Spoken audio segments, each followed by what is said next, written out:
Shalom, selamat pagi saudara-saudara yang terkasih di dalam Tuhan. Kita berjumpa kembali di dalam Renungan Pagi GKJ Kemuliaan Bandung.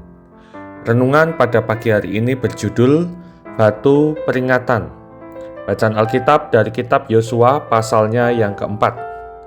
Saya akan membacakan nats Alkitabnya terambil di ayat pertama sampai dengan yang ketiga.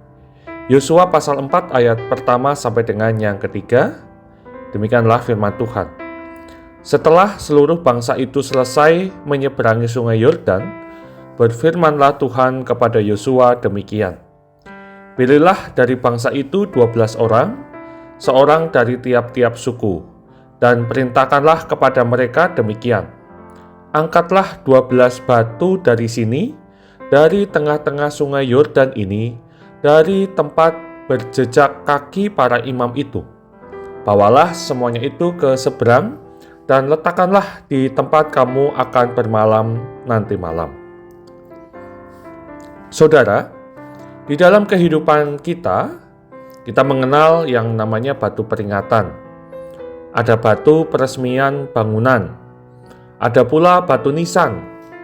Batu-batu itu berdiri sebagai penanda bahwa pernah terjadi peristiwa penting yang layak dikenang. Nah, dalam kitab Yosua pasal 4, Tuhan memerintahkan bangsa Israel mendirikan 12 batu peringatan setelah mereka menyeberangi sungai Yordan. Batu-batu itu diambil dari tengah sungai, dari tempat para imam berdiri sambil memegang tabut perjanjian. Kemudian batu-batu itu ditegakkan di Gilgal. Mengapa Tuhan melakukan itu? Yaitu supaya ketika anak-anak bangsa Israel bertanya, apa arti batu-batu ini? Maka orang tua dapat menceritakan bagaimana Tuhan membelah sungai Yordan sehingga umat Israel berjalan di tanah yang kering. Batu-batu itu menjadi sarana untuk mengingat karya Tuhan yang ajaib dan menurunkan iman kepada generasi berikutnya. Tuhan tahu, saudara, bahwa manusia itu mudah lupa. Ketika keadaan baik, manusia lupa pada pertolongan Tuhan.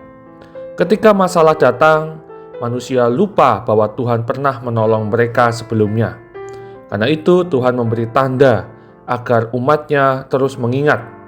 Bangsa Israel tidak hanya menyeberang sungai, mereka sedang memasuki penggenapan janji Tuhan.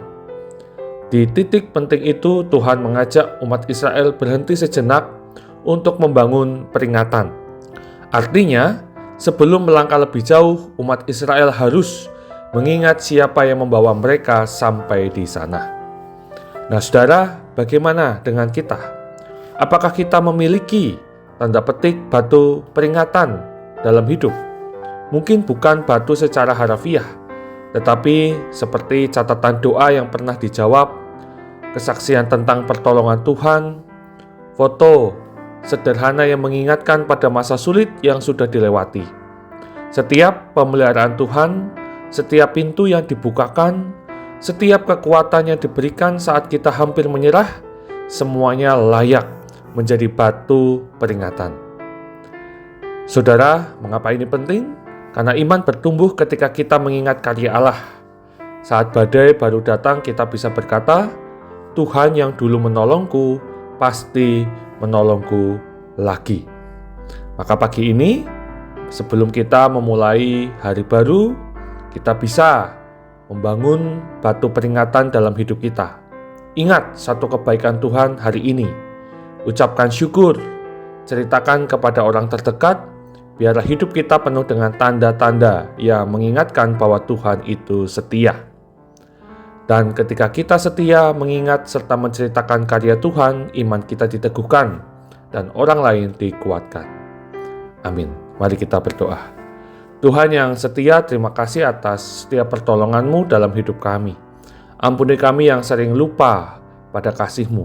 Ajar kami membangun batu-batu peringatan dalam hidup kami, supaya kami senantiasa dapat mengingat kasih dan kuasa-Mu.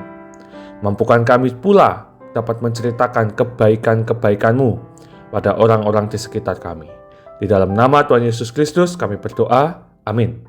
Saudara-saudara, selamat pagi. Tuhan memberkati kita. Amin.